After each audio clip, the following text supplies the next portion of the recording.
Yesus, kami adalah ciptaan-Mu. Hanya Engkaulah kepujian di dalam hidup kami. Hanya Engkaulah yang kami sembah. Hanya kepadamu Tuhan, ungkapan syukur kami. Terima kasih untuk keselamatan yang Engkau berikan kepada kami. Sehingga hidup kami penuh dengan puji-pujian di segala musim kehidupan.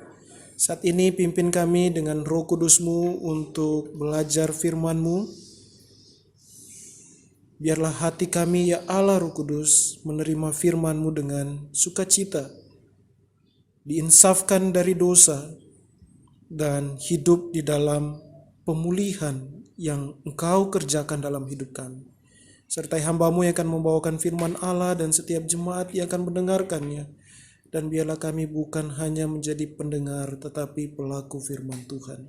Di dalam nama Tuhan Yesus. Amin. Jemaat Tuhan Yesus, dengarkanlah firman Tuhan di dalam Mazmur nomor 148 ayat 1 sampai yang ke-14. Haleluya, pujilah Tuhan di sorga, pujilah Dia di tempat tinggi, pujilah Dia hai segala malaikatnya, pujilah Dia hai segala tentaranya. Pujilah Dia hai matahari dan bulan, pujilah Dia hai segala bintang terang, pujilah Dia hai langit yang mengatasi segala langit, hai air yang di atas langit. Baiklah semuanya memuji nama Tuhan, sebab Dia memberi perintah maka semuanya tercipta. Dia mendirikan semuanya untuk seterusnya dan selamanya, dan memberi ketetapan yang tidak dapat dilanggar. Pujilah Tuhan di bumi, hai ular-ular naga dan segenap samudera raya, hai api dan hujan es, salju dan kabut, angin badai yang melakukan firman-Nya, hai gunung-gunung dan segala bukit, pohon buah-buahan dan segala pohon aras, hai binatang-binatang liar dan segala hewan, binatang melata dan burung-burung yang bersayap, hai raja-raja di bumi dan segala bangsa, pembesar-pembesar dan semua pemerintah dunia, hai teruna dan anak-anak darah, orang tua dan orang muda, biarlah semuanya memuji-muji Tuhan, sebab hanya namanya saja yang tinggi luhur, keagungannya mengatasi bumi dan langit. Ia telah meninggikan tanduk umatnya, menjadi puji-pujian bagi semua orang dikasihinya, bagi orang Israel, umat yang dekat padanya. Haleluya. Demikianlah firman Tuhan. Jemaat Tuhan Yesus, kehidupan penuh pujian di bawah otoritas Allah dan Juru Selamat kita Yesus Kristus, itulah kehidupan kita, anak-anaknya. Jemaat Tuhan, perhatikan apa yang dinyatakan di dalam Alkitab. Mazmur nomor 148 ayat yang pertama dibuka dengan kata haleluya. Haleluya, di mana kita sudah mempelajari berasal dari kata halel, yang dimana ia adalah nama dari Adonai, nama dari Tuhan yang tidak dapat dipisahkan dari perkataan haleluya. Sehingga kita sudah pelajari juga. Oleh sebab itu mengapa haleluya ini tidak dapat diterjemahkan, tetapi hanya dapat kita terima dari bahasa aslinya. Haleluya, di mana kita memuji Tuhan, kita bersyukur kepada Allah yang hidup, berserah penuh kepada Allah Tritunggal, Allah Abraham, Allah Ishak dan Allah Yakub. Itulah haleluya. Mari kita perhatikan di dalam Mazmur 146, Mazmur nomor 146. Lembaga Alkitab Indonesia memberikan judul hanya Allah satu-satunya penolong. Dan kita perhatikan juga di dalam Mazmur nomor 147, Lembaga Alkitab Indonesia memberikan judul kekuasaan dan kemurahan Tuhan. Dan tibalah di dalam Mazmur 148 yang dikatakan langit dan bumi pujilah Tuhan. Ini adalah pengungkapan keagungan Allah yang hidup, karena Dia satu-satunya penolong, karena Ia satu-satunya pribadi yang berkuasa dan murah hati kepada kita orang berdosa.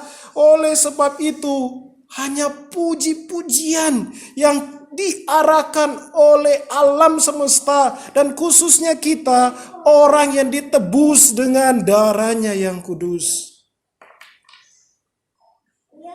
Ya, di dalam Mazmur nomor 148 kita diperlihatkan orkestra alam semesta.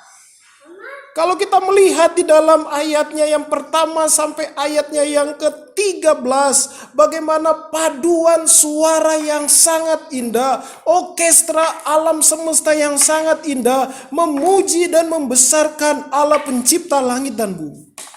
Saya dengan istri suatu saat pernah diundang untuk menonton orkestra. Wah, bagus sekali. Dari alat musik paling kecil sampai alat musik paling besar, semuanya berfungsi, semuanya digunakan untuk orkestra itu menjadi sangat indah. Tidak ada satupun alat musik yang tidak berguna.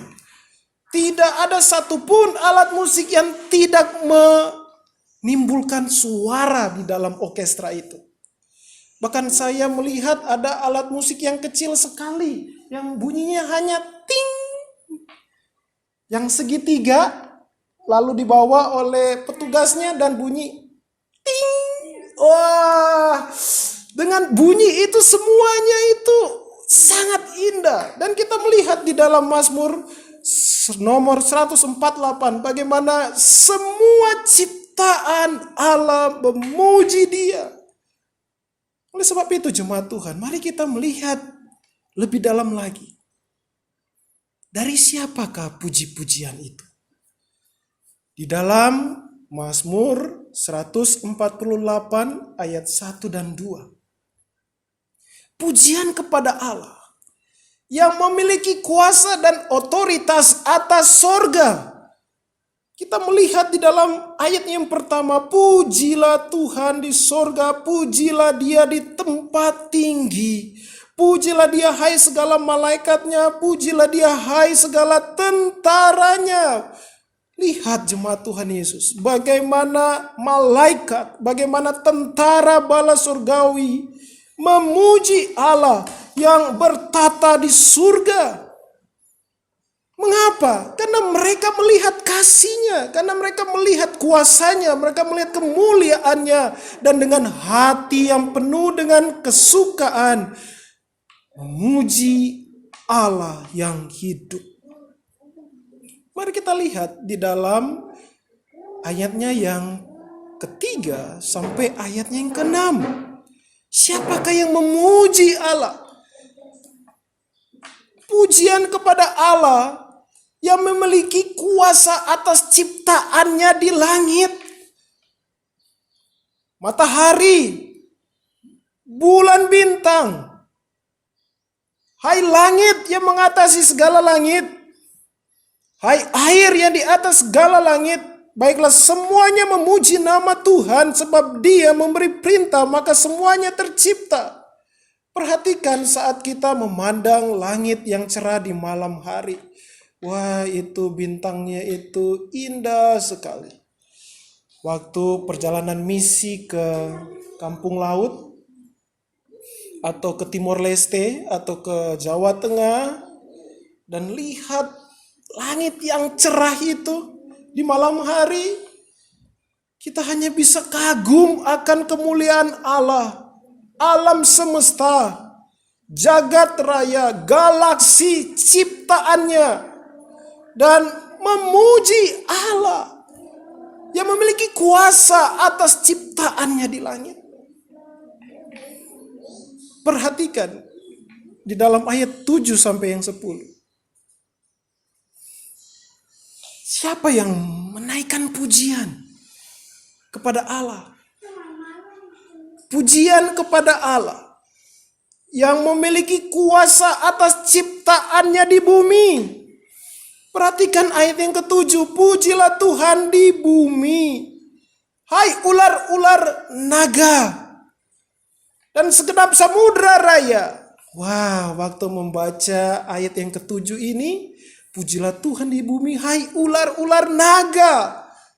Jemaat Tuhan Yesus, di dalam Alkitab bahasa Ibrani, ular naga ini ditulis dengan kata tanin. Tanin ini ada yang menafsirkan si monster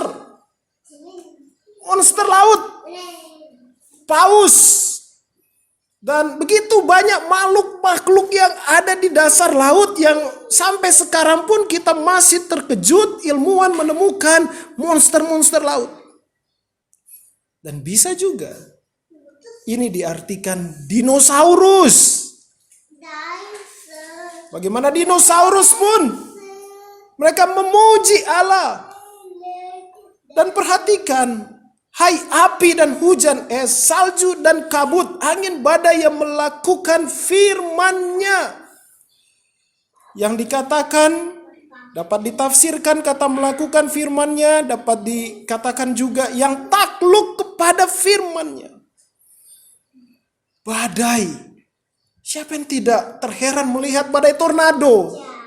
Siapa yang tidak heran melihat angin puting beliung? El Nino. Semua gejala cuaca di alam ini, semuanya takluk di bawah firman Allah. Karena Allah yang menciptakan. Dan mereka memuji Allah. Bayangkan beberapa hari yang lalu, mungkin minggu lalu, kita di Jakarta itu digemparkan dengan bunyi kilat yang luar biasa. Bung bang buah. Keras sekali bunyinya. Luar biasa bagaimana ciptaan Allah dan cuaca itu pun memuji Allah. Dan mereka tunduk kepada Allah. Dan lihatlah di dalam ayat 9. Hai gunung-gunung. Dan segala bukit. Wah, kalau kita lihat gunung, kemegahan gunung sampai di puncaknya. Saya memang belum pernah untuk mendaki gunung, tapi saya dengar dari orang-orang yang mendaki gunung dan sampai puncak, mereka sangat puas melihat ciptaan Allah. Buah-buahan yang kita beli di pasar, apel, jeruk, pepaya, dan bahkan segala pohon aras yang digunakan untuk pembangunan bait Allah, memuji Allah. Dan di dalam ayat 10, binatang-binatang liar dan segala hewan, binatang melata dan burung-burung yang bersayap, singa, harimau, serigala, segala hewan, segala binatang melata, burung-burung yang bersayap, semuanya itu memuji Tuhan. Semua ciptaannya yang di bumi menaikkan puji-pujian. Dan selanjutnya, siapa yang menaikkan pujian? Di dalam ayat yang ke-11 sampai yang ke-13. Pujian kepada Allah yang memiliki kuasa atas manusia ciptaannya. Apakah itu raja? Apakah itu pembesar? Apakah itu pemerintah dunia ini? Mereka pun takluk di bawah Allah. Dan mereka memuji Allah. Apakah ada pemerintahan yang kekal di bumi ini? Tidak ada. Pemerintahan kekaisaran Rusia yang terkenal kaya dan terkenal kuat itu pun runtuh. Raja-raja silih berganti. Hanya Allah pemerintahannya yang kekal. Dan lihatlah di dalam ayat yang ke-12. Hai teruna, hai anak-anak darah, orang tua dan orang muda, pujilah Tuhan. Semua manusia, mau kecil, mau besar, mau muda, mau tua, semuanya itu menaikkan puji-pujian kepada Allah yang menciptakan kita umat manusia. Jadi, jemaat Tuhan Yesus, adakah di alam semesta ini tidak memuji Allah? Jawabannya tidak ada. Perhatikan di dalam ayat yang ke-13. Pujian kepada Allah yang memiliki kuasa atas umatnya. Di dalam ayat 13 dan sampai ayatnya yang ke-14. Biarlah semuanya memuji Tuhan. Sebab hanya namanya saja yang tinggi luhur, keagungannya mengatasi bumi dan langit. Dan ayat yang ke-14, ia telah meninggikan tanduk umatnya, menjadi puji-pujian bagi semua orang yang dikasihinya, bagi orang Israel, umat yang dekat padanya. Haleluya. Di dalam ayat 13 kita melihat manusia memuji Allah melihat wahyu umumnya. Tetapi di dalam ayat 14, ini khusus bagi Anda dan saya yang percaya kepada Tuhan dan Juru Selamat Yesus Kristus, yang adalah Israel masa perjanjian baru. Kita memuji Dia, kita meninggikan Dia, Allah yang adalah Juru Selamat kita. Dan lihatlah jemaat Tuhan Yesus, di dalam ayat yang ke-14, di situ dituliskan ia meninggikan tanduk umatnya. Apakah arti dari tanduk umatnya itu? Tanduk umatnya itu menunjuk kepada Mesias, menunjuk kepada Kristus. Tanduk umatnya dapat diartikan adalah kekuatan umat percaya. Di manakah kekuatan umat percaya? Dirinya sendiri? Tidak. Kekuatan umat percaya hanya di dalam Mesias, hanya di dalam Kristus Yesus. Bagaimana ia menjanjikan ia datang ke dalam dunia untuk mati di kayu salib, dan itu sudah dinyatakan di dalam Kejadian pasal 22 ayatnya yang ke-13. Saya akan membacakan kepada jemaat Tuhan Yesus Kejadian pasal 22 ayat 13. Lalu Abraham menoleh dan melihat seekor anak domba di belakangnya yang tanduknya tersangkut dalam belukar. Abraham mengambil domba itu lalu mengorbankannya sebagai korban bakaran pengganti anaknya. Tanduk keselamatan menunjuk kepada Mesias yang adalah anak domba Allah yang sudah disediakan untuk keselamatan kita. Untuk apa kita punya kekuasaan di muka bumi ini? Untuk apa kita memiliki segalanya di muka bumi ini tetapi tidak ada keselamatan dari Kristus? Betapa lemahnya kehidupan yang demikian. Tetapi perhatikan kekuatan umat Allah hanya di dalam Mesias. Tanduk yang diarahkan ke dalam Kejadian 22 ayat 13. Anak Allah, domba Allah yang telah datang ke dalam dunia, yang mati di kayu salib dan bangkit pada hari yang ketiga. Oleh sebab itu jemaat Tuhan Yesus, saat kita mempelajari Mazmur nomor 148 ini, kita diingatkan bahwa Allah pencipta langit dan bumi, dan Dia menciptakan dari yang tidak ada menjadi ada. Allah yang membentuk dari kosong menjadi ada dan berbentuk dan bertujuan. Lihatlah jemaat Tuhan, semuanya diciptakan dari kosong. Dari kosong, dari hampa. Dan Allah berfirman dan jadilah segalanya. Dan di hari yang ke-6 Ia menciptakan manusia, Anda dan saya, Adam, yang adalah tanah yang bernafas. Dan ingat jemaat Tuhan Yesus, manusia diciptakan dan hidupnya kekal. Tapi pertanyaannya, di manakah akan dihabiskan kekekalan itu? Apakah di kerajaan Allah atau di dalam kebinasaan kekal karena manusia pertama telah jatuh di dalam dosa? Dosa membuat kita tidak berdaya. Dosa membuat kita hancur. Tetapi hanya oleh Mesias, hanya di dalam Kristus Yesus, melalui iman percaya kepada Tuhan Yesus Kristus, kita memiliki hidup kekal dan memiliki kekuatan. Mazmur nomor 148 menyatakan Allah berbeda dengan Allah yang lain.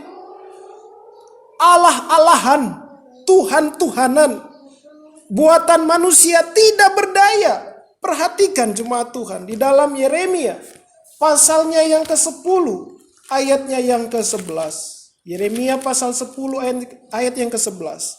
Beginilah harus kamu katakan kepada mereka, para Allah kecil, yang tidak menjadikan langit dan bumi akan lenyap dari bumi dan dari kolong langit ini.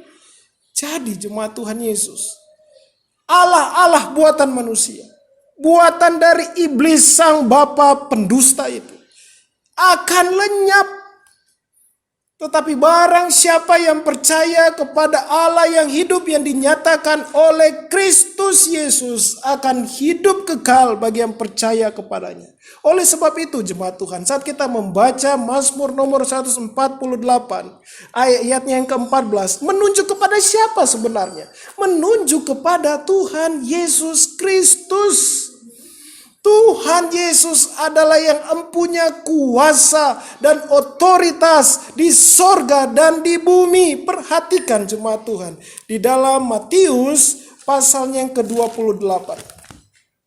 Matius pasal 28. Ayat yang ke-16 sampai ayatnya yang ke-18.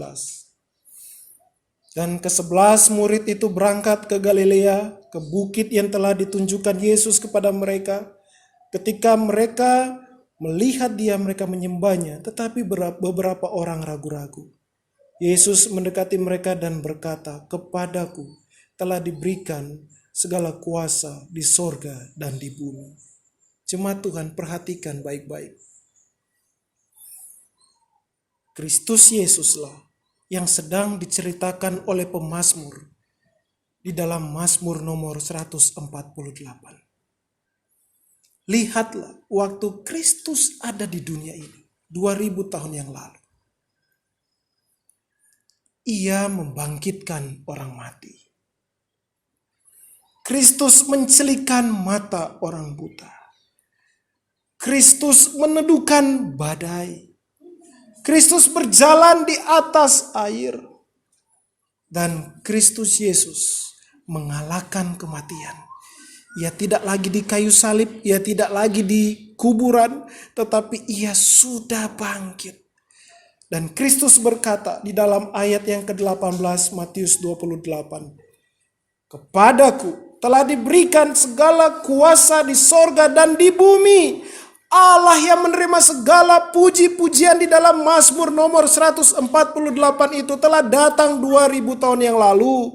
Telah datang untuk Anda dan saya. Untuk menyelamatkan Anda dan saya.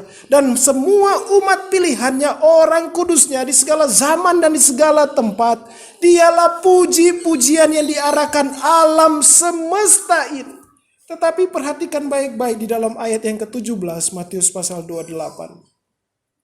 Ketika melihat dia, mereka menyembahnya. Tetapi beberapa orang ragu-ragu. Ternyata mereka telah melihat banyak apa yang Kristus lakukan.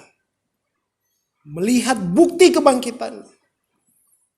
Tetapi mereka masih ragu-ragu. Pertanyaannya buat Anda dan saya. Buat kita yang mendengarkan pengajaran firman Tuhan hari ini. Masihkah ada keraguan di hati Anda? Masih adakah keraguan di hati Bapak, Ibu, Saudara-saudari yang mendengarkan pengajaran firman Tuhan ini?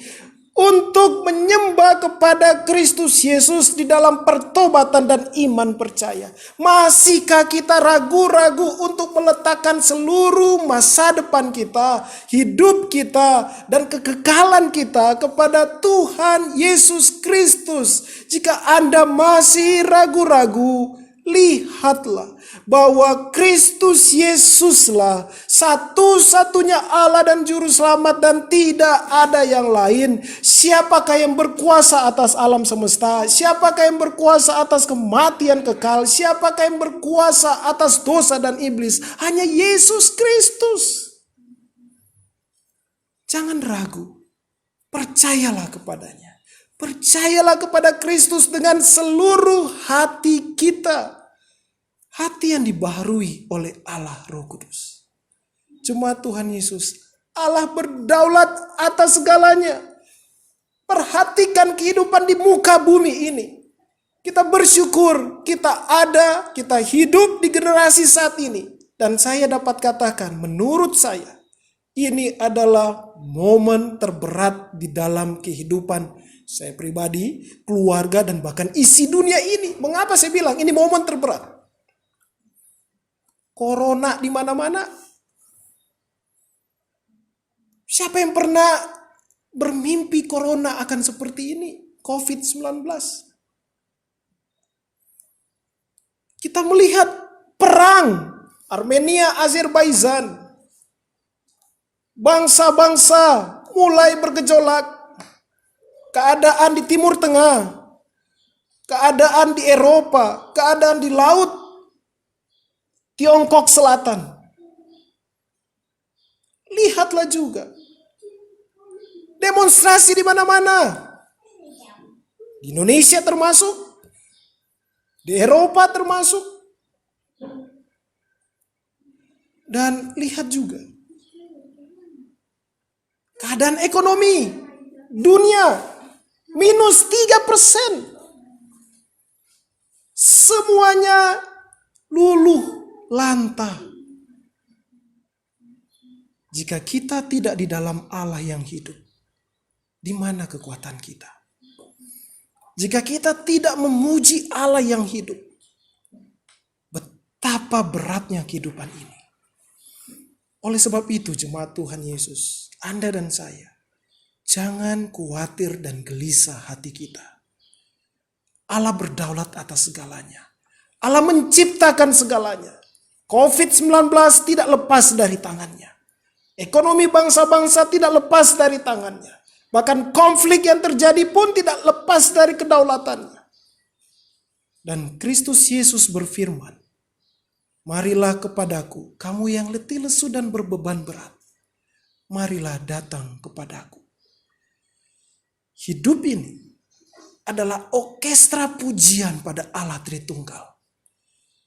Seluruh waktu kita memuji Allah. Hidup di bawah kekuasaan Allah. Hidup di bawah otoritas Yesus Kristus adalah hidup yang berbahagia. Tetapi hidup di bawah kuasa iblis dan dosa adalah hidup yang penuh dengan tekanan, hidup dengan kegelisahan, hidup dengan kekhawatiran. Oleh sebab itu, jemaat Tuhan Yesus yang menerima belas kasih-Nya, yang percaya kepada Kristus Yesus, tidak ada yang lebih indah selain hidup di bawah otoritas Yesus Kristus. Dan hidup di bawah otoritas Yesus Kristus berarti hidup di dalam puji-pujian. Ada kuasa Allah di dalam puji-pujian. Saya tahu kita pun pasti mengalami sakit penyakit. Kita dapat mengalami masalah keuangan. Kita dapat mengalami masalah di dalam keluarga. Kita dapat mengalami berbagai masalah di bumi ini. Mengapa? Karena memang bumi ini telah jatuh di dalam dosa. Tetapi masalah demi masalah, pergumulan demi pergumulan, dosa demi dosa, tidak akan membuat kita terjerembab, tetapi melawannya di dalam doa, di dalam firman Allah. Dan di dalam puji-pujian kepada Allah Tritunggal, Allah Bapa, Anak, dan Roh Kudus. Oleh sebab itu, jemaat Tuhan Yesus, masalah memang real, tetapi yang lebih real dan nyata adalah Allah kita yang hidup. Pergumulan memang ada, tetapi fokuslah kepada Kristus Yesus. Naikkan pujian kepada Kristus Yesus. Ingatlah kebaikannya. Kebaikannya adalah menyelamatkan kita dari dosa, menyediakan kita hidup yang kekal, dan hidup selamanya di dalam kerajaan Allah. Beberapa hari lalu saya mengikuti acara Sangjit. Di acara Sangjit itu ada namanya tulisan aksara Tionghoa. Saya tanya kepada yang tahu, katanya itu double portion. Jemaat Tuhan Yesus, hidup di dalam Allah, double portion. Double portionnya apa? diselamatkan oleh Kristus Yesus dari dosa dan kematian kekal, dan disertai olehnya sampai selama-lamanya. Bukankah itu double portion? Oleh sebab itu tidak ada alasan untuk tidak memuji Allah kita. Tidak ada alasan untuk bersyukur kepada Yesus Kristus. Tidak ada alasan untuk menyerahkan seluruh hidup kita di dalam tangan Allah yang penuh kasih. Oleh sebab itu jemaat Tuhan Yesus, pujian alam semesta ini ditutup dengan haleluya. Iblis tidak akan pernah mengganggu kita. Pergumulan tidak akan membuat kita KO. Mengapa? Karena kita ada di bawah kuasa Allah dan Juru Selamat Tuhan Yesus Kristus. Tatap hari depan, tatap bulan November ini di dalam puji-pujian, di dalam ucapan syukur, di dalam janji Allah bahwa Ia yang menyelamatkan kita juga menyertai kita sampai Kristus datang kedua kalinya menjemput kita masuk di dalam kemuliaannya. Haleluya. Amin. Mari kita satu dalam doa. Tuhan Yesus Kristus, hanya puji-pujian yang kami naikkan kepadamu Tuhan. Kau sungguh hebat Tuhan. Sungguh mengherankan apa yang kau kerjakan di dalam kehidupan kami. Kami mohon ampun Tuhan. Karena kami mulai terseret memfokuskan kehidupan tentang kami. Ampuni kami Tuhan. Biarlah kami selalu saat melihat hidup kami memang banyak pergumulan, memang banyak masalah. Tetapi biarlah kami selalu berfokus kepada firman-Mu dan hidup di dalam doa. Tidak mencurahkan masalah kami di dalam kekhawatiran, kegelisahan. Tetapi mencurahkan di dalam doa. Dan memegang firman-Mu Tuhan. Dan biarlah Bapa, di tengah-tengah pergumulan hidup dan bumi ini, kami memuji Engkau Tuhan, Allah di atas segalanya, yang memiliki otoritas di dalam hidup kami. Di dalam nama Tuhan Yesus Kristus, kami berdoa. Amin.